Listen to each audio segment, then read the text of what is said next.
किया है सिद्ध अहमद जो डिस्ट्रिक्ट डेवलपमेंट कमिश्नर पंच ने बार बार होता है। जिन लोगों के मल्टीपल सेक्सुअल पार्टनर टेस्ट हो जाते हैं, फ्री होते हैं, हर किसी लेडी को ये टेस्ट करवाना चाहिए। ये ज़रूरी क्यों है? क्योंकि प्रेग्नेंट औरत से ही ये जो वायरस है ये बच्चे को चला जाता है। डिलीवरी के टाइम या ऑपरेशन के टाइम ये जो है सीधा बच्चे माँ से बच्चे को चला जाता है। इसमें क्या कहते हैं, एहतियात आप लोगों को यही रखने हैं। उबला हुआ पानी, साफ़ सुथरा पानी, फिल्टर्ड पानी आपने पीना है। ये ब्लड के कंटैक्ट से भी हो जाता है। तो जब आपको कोई उन्होंने बताया डॉक्टर साहब ने, जैसे पहले सिरिंज आपको लग रही हो उसमें आपने एहतियात रखना है, यूज सिरिंज आपने नहीं इस्तेमाल करनी है, अपना साफ़ सुथरा खाना खाना है। आपस में मियाँ बीवी अनप्रोटेक्टेड हस्बैंड से वाइफ को भी हो जाता है ये, तो उस चीज़ का भी ध्यान रखना है। इसीलिए प्रेगनेंसी में हम ज़रूर ये करवाते हैं। बाकी यहाँ पे अगर किसी प्रेग्नेंट लेडी को ये हेपेटाइटिस की शिकायत हो जाए तो उसका पूरा ट्रीटमेंट हमारे पास है। नॉर्मल डिलीवरी या जो ऑपरेशन है वो हम लोग यहाँ करते हैं, उनके लिए पूरी तैयारी भी यहाँ की गई है। जैसे जैसे टाइम पे आपको निर्देश दिए जाए उनको आपको फॉलो करना है। तो ये आज जैसे पहले भी बताया गया है कि वर्ल्ड हेपेटाइटिस डे मनाया जा रहा है, तो इसमें मेन पर्पज़ इसका क्या है कि ये एक अवेयरनेस भी है और साथ में इस बात की इंस्ट्रक्शन आई है कि स्क्रीनिंग करें ताकि हमारे जो लोग हैं हेपेटाइटिस की बीमारी से सफ़र कर रहे हैं इन लोगों को आइडेंटिफाई किया जा सके। तो इसमें खासकर जो है, एक तो लोगों को एजुकेशन देनी है, दूसरा engagement of the government and health professionals, उनको अवेयरनेस करना है कि इस बीमारी के बारे में क्या एहतियात करनी है। पब्लिक को हमने यहाँ अवेयरनेस करना है। उसके बाद हमें इसके लिए एक्शन जो है वो लेना है ताकि एलिमिनेट कर सकें हम हेपेटाइटिस को अपनी सोसाइटी से। जैसे कि हमारी फिगर्स साइलेंट किलर, काफ़ी लोगों को सालों साल हेपेटाइटिस वायरस उनका ट्रीट हो रहा होता है, वो उन्हें पता भी नहीं चलता। इसकी वैक्सीन भी हाल ही में आपको याद होगा कि तकरीबन 20 साल पहले ही लॉन्च की गई थी।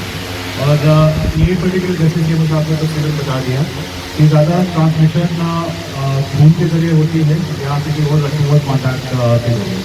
और पर्टिकुलरली इस इन्फेक्शन की जो ट्रीटमेंट है वो कॉमनली अवेलेबल नहीं होती।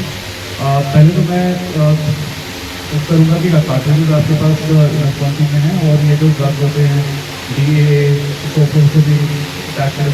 सब है अवेलेबल, ठीक है। और इनकी जो ट्रीटमेंट साइकिल उनका फॉलोअप बड़ा जरूरी होता है।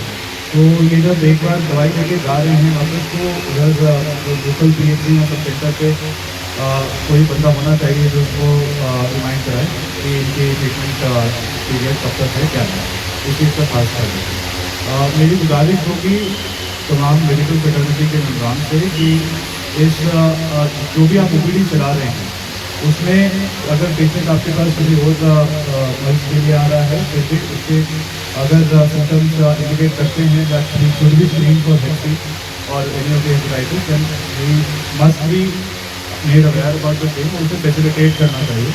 काफ़ी लोग एडवांस स्टेज में जाके ही डिटेक्ट होते हैं and by then it is too difficult to control the patient. Also district hospital authorities आपको जो एडवांस केसेज हैं उनको जम्मू में उनकी जो पूरी ट्रीटमेंट होती है उधर गाइड करना बहुत ज़रूरी है। और आपके जो डेडिकेटेड स्टाफ है, आज वर्ल्ड हेपेटाइटिस डे हमने यहाँ सेलिब्रेट किया, जिसको DC साहब ने आके इनाग्रेट किया।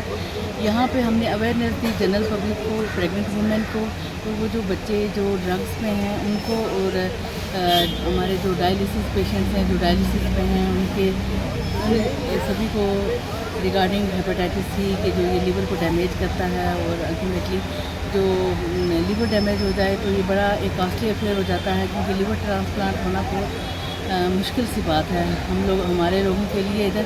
तो उसी में हमने लोगों को ये अवेयर किया कि वो किस किस्म की डाइट लें, किस किस्म की दवाइयों से बचें, कैसा उनका लाइफस्टाइल हो, प्रेग्नेंट वुमेन को उनको कैसे इन्वेस्टिगेशंस करानी है, कैसे ये ट्रांसमिट होता है। जैसे इसका है कि कंटेमिनेटेड ब्लड, जैसे गंदी सिरिंज से, गंदी किसी भी नीडल से जो यूज़ करेंगे, कॉमन यूज़ करेंगे तो उससे होगा।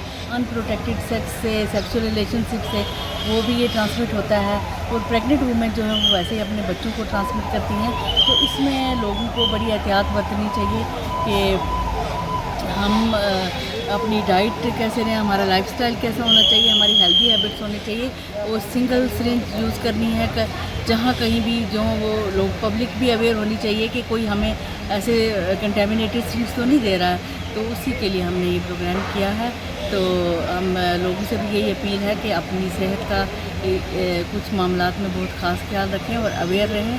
तो इसी के रिगार्डिंग जो आज का प्रोग्राम था, लीवर डिजीज़ है, इसको हेपेटाइटिस कहते हैं, उसकी अवेयरनेस के लिए हर साल 28 जुलाई को पूरी दुनिया भर में वर्ल्ड हेपेटाइटिस डे करके मनाया जाता है। तो हमारे इस प्रोग्राम के तहत लोगों को अवेयरनेस देनी थी, प्लस उनको सर्विसेज देनी थी। तो कल एतवार का दिन था, तो वहाँ पर हमारे पास बेनिफिशियरी कम होते 28 को, तो हमने 27 को ही आज ये प्रोग्राम अरेंज किया, जिसमें ये यहाँ स्क्रीनिंग कैंप लगाया गया।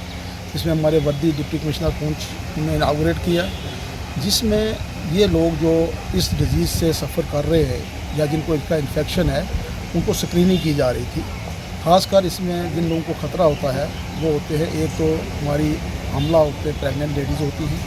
दूसरा, कोई भी बंदा अगर क्रोनिक किसी डिजीज़ से सफ़र कर रहा है, जैसे क्रोनिक रीनल फेलियर का केस है, अस्थमा का केस काफ़ी पुराना है, उसमें पुरानी स्टीरॉयड ड्रग खा रहा है जिससे उसका डिफेंस सिस्टम कमज़ोर हो गया, उन लोगों को ख़तरा होता है। टीबी का पेशेंट है, उसको ख़तरा होता है। तो ऐसा उसके बाद जो लोग ड्रग्स वगैरह लेते हैं उनको ख़तरा होता है कि इन्फेक्शन हो जाएगा, क्योंकि वो लोग नीडल्स आपस में शेयर करते हैं। तो इस किस्म के लोग, प्लस जो ब्लड डोनर हैं या ब्लड जिसको चढ़ाया जाता है, रिसिपिएंट है, उनको टेस्ट करके ही चढ़ाया जाता है। लेकिन इन सब लोगों के लिए यहाँ कैंप लगाया गया था कि इन लोगों के टेस्ट किए जाएँ, ताकि अगर कोई किसी को ऐसा इन्फेक्शन है तो उसका टाइमली ट्रीटमेंट किया जाए। गवर्नमेंट ने इसके लिए एक फुल फ्लैग programme, national viral hepatitis control programme रखा है, जिसके तहत ये सारी एक्टिविटीज़ चल रही हैं और इसी ज़िम्मे में आज का ये दिन मनाया गया।